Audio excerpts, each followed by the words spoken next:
You are listening to Kerala's number one FM, Love FM 94.3. ഇത് love bytes. ഞാൻ റീനു. ഏതൊരു കോഴ്സിൻ്റെയും final ഇയറിലാണ് ഏറ്റവും tension അടിച്ച് പ്രണയിക്കുന്നത്, പ്രത്യേകിച്ച് +2. മിക്സ്ഡ് സ്കൂളിലെ 2 കുട്ടികളാണ് പ്രണയിക്കുന്നെങ്കിൽ എങ്ങനെയാണെന്നറിയോ?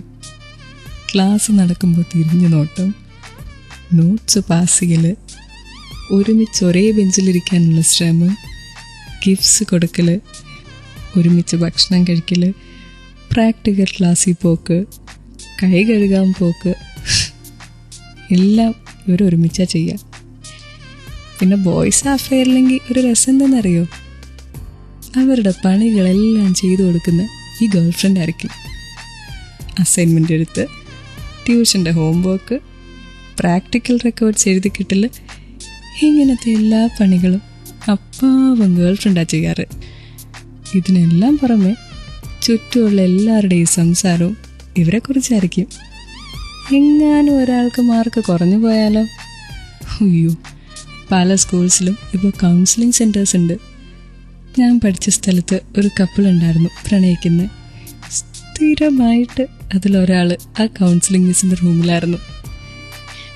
ഇങ്ങനത്തെ ഒരുപാട് കഷ്ടപ്പാടുകളിലൂടെയാണ് ഒരു +2 പ്രണയം മുന്നോട്ട് കൊണ്ടുപോയേ. +2 പ്രണയങ്ങൾ കൂടുതൽ നടക്കുന്നത് മിക്സ്ഡ് സ്കൂൾസിലാണ്. വെറുതെ തോന്നല. ആൺകുട്ടികളും പെൺകുട്ടികളും മാത്രമുള്ള സ്കൂളാണെങ്കിൽ ട്യൂഷൻ ക്ലാസ് അവർക്ക് പ്രണയത്തിൻ്റെ ഒരു ഹബ്ബായിരിക്കും. പ്രണയിച്ച് അവസാനം വീട്ടിൽ വരെ പൊക്കും. എനിക്കറിയാവുന്ന ഒരാളുടെ പ്രണയകഥ എങ്ങനെയാണെന്നറിയോ? ട്യൂഷൻ ക്ലാസ്സിൽ വെച്ചിട്ട് ഇവർ പ്രണയിച്ചു, 2 സ്കൂളിലാണ്. എന്നിട്ട് ഇവൻ്റെ വീട്ടിൽ അമ്മയ്ക്ക് മനസ്സിലായി ഇവനൊരു അഫെയറിലാന്നൊക്കെ. ഈ പെൺകുട്ടി പറഞ്ഞാൽ ഇവൻ എന്തും ചെയ്യുള്ളൂ.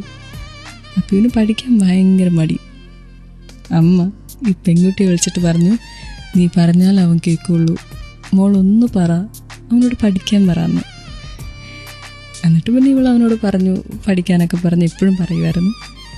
റിസൾട്ട് വന്നപ്പോൾ ഇവക്ക് എല്ലാത്തിനും നല്ല മാർക്ക്, അവനൊരു സബ്ജക്റ്റിന് തോറ്റുപോയി. അവൻ്റെ അമ്മയുടെ അതുവരെയുള്ള എല്ലാ സ്വഭാവവും മാറി. ഇവളെ വിളിച്ചിട്ട് പറഞ്ഞു, നീ ഒരുത്തി കാരണം എൻ്റെ മോൻ തോറ്റുപോയെന്ന്. ഒരു +2 പ്രണയത്തിന് ഇങ്ങനെയും അന്ത്യം സംഭവിക്കാം. അവൾ പറഞ്ഞ് അതിനുശേഷം ഒരുപാട് കരഞ്ഞാണ് അതിൽ നിന്ന് രക്ഷപ്പെട്ടതെന്ന്. കേട്ടുകൊണ്ടിരിക്കുക ക്ലബ് FM ലവ് ബൈറ്റ്സ്, എൻ്റെ റീനുവിൻ്റെ കൂടെ. ക്ലബ് FM ഇത് ലവ് ബൈറ്റ്സ്. ഞാൻ റീനു. എൻ്റെ കൂടെ +2ൻ്റെ റിസൾട്ട് വന്ന ഷാൻ എന്ന കുട്ടിയും കൂടിയുണ്ട്. ഷാൻ, നിങ്ങളുടെ ക്ലാസ്സിൽ ഒരുപാട് കുട്ടികളെ പ്രണയിക്കുന്നുണ്ടോ? ഈ പ്രണയിക്കുന്നവരെ നിങ്ങൾക്കൊക്കെ അസൂയാണോ? ടീച്ചർമാര് പൊക്കിയിട്ടുണ്ടോ? നിങ്ങൾ എന്തിനാ പൊക്കുന്നത്? പ്രണയിക്കുന്നവരെ പൊക്കിയാ പോരെ? അപ്പൊ അവരെന്ത് ചെയ്യും? വീട്ടിൽ പിടിച്ചിട്ടുണ്ടോ? ഈ +2 ലവിനെ കുറിച്ച് എന്താ അഭിപ്രായം? +2 പ്രണയം നീണ്ടു നിൽക്കാന്ന് എനിക്കറിയില്ല. എന്താ? ഓരോരുത്തരും ഓരോ സബ്ജക്ട് എടുത്താണല്ലോ പോണം. അപ്പൊ അതിന്റെ ഒരേ സബ്ജക്ട് എടുത്ത് ഒരേ കോളേജിൽ പോവാണെങ്കിൽ നീണ്ടിരിക്കും, ഇല്ലെങ്കിൽ എനിക്കറിയില്ല. കൂടുതലും പൊട്ടിപ്പോകാനാണോ സാധ്യത? കൂടുതലും പൊട്ടിപ്പോകാനാണ് സാധ്യത. ഷാൻ എന്താ ഇതുവരെ പ്രണയിക്കാന്? അല്ല, പ്രണയിക്കാൻ പറ്റിയ കാര്യം വന്നില്ല, അതുകൊണ്ടാണ്. കിട്ടിയാ പ്രണയിച്ചാനെ. പിന്നെ ഓക്കെ ഷാൻ, താങ്ക് യു. ഇതുപോലെ ക്ലബ് ഫെമിലെ ലവ് ബൈറ്റ്സിലോട്ട് വിളിച്ച് ഒരു അഭിപ്രായം പറയണമെങ്കിൽ 56070 ഒരു കൊച്ചു മെസ്സേജ് വിടുക. ഫോമാറ്റ് ക്ലബ് FM സ്പേസ് നിങ്ങളുടെ പേര്. കേട്ടുകൊണ്ടിരിക്കുക ലവ് ബൈറ്റ്സ്, എൻ്റെ റീനുവിൻ്റെ കൂടെ.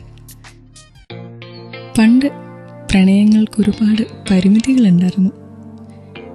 നമുക്ക് സ്കൂളിലൊരു കുട്ടിയെ ഇഷ്ടമായെന്ന് വെച്ചോ, അവിടെ വെച്ച് കാണും. പിന്നെ മാക്സിമം ആ വൈകുന്നേരം വരെയുള്ള സമയം കൂടിപ്പോയ ട്യൂഷൻ ക്ലാസ്, അതിനുശേഷം നേരെ വീട്ടിലെത്തി.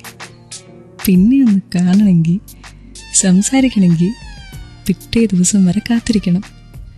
ലാൻഡ് ഫോണുണ്ട്, മിക്കവാറും അതൊരു ഹാളിലായിരിക്കും ഇരിക്കുന്നത്. നമുക്കതിലോട്ട് ആക്സസ് കാണത്തില്ല. പിറ്റേ ദിവസം വരെയുള്ളൊരു കാത്തിരിപ്പില്ല. ആ ഒരു വേദനയൊക്കെ അവരൊരുപാട് അനുഭവിച്ചിട്ടുണ്ട്. ഇപ്പം അങ്ങനെയാണോ? ഒരുപാട് വഴികളുണ്ട്. ക്ലാസ് കഴിഞ്ഞു, ട്യൂഷന് പോയി, ഒരുമിച്ച് പുറത്തു പോയി, അതിനുശേഷം ടെക്സ്റ്റ് ചെയ്തു, രാത്രി കോൾ ചെയ്തു, രാവിലെ ട്യൂഷൻ, സ്പെഷ്യൽ ക്ലാസ്, അങ്ങനെ മുഴുവൻ നേരവും കണ്ടുകൊണ്ടിരിക്കുക. ചിലർ പറയാറുണ്ട് ഇങ്ങനെ കൂടുതൽ കാണുമ്പോൾ അടി കൂടി പിരിയാനാ ചാൻസ് ഉണ്ട്. എന്നാൽ എനിക്കിത് ഇഷ്ടാട്ടോ. പിരിയുന്നതല്ല, എപ്പോഴും അയാളുമായിട്ടൊരു ടച്ചിൽ നമുക്കിരുന്നോടെ. ക്ലബ് എഫ്എമ്മിലെ ലവ് ബൈറ്റ്സ് ഇന്ന് രാത്രി ഞാൻ റീനു പോവാം. നാളെ തിരിച്ചു വരും. Till then take care. Good night.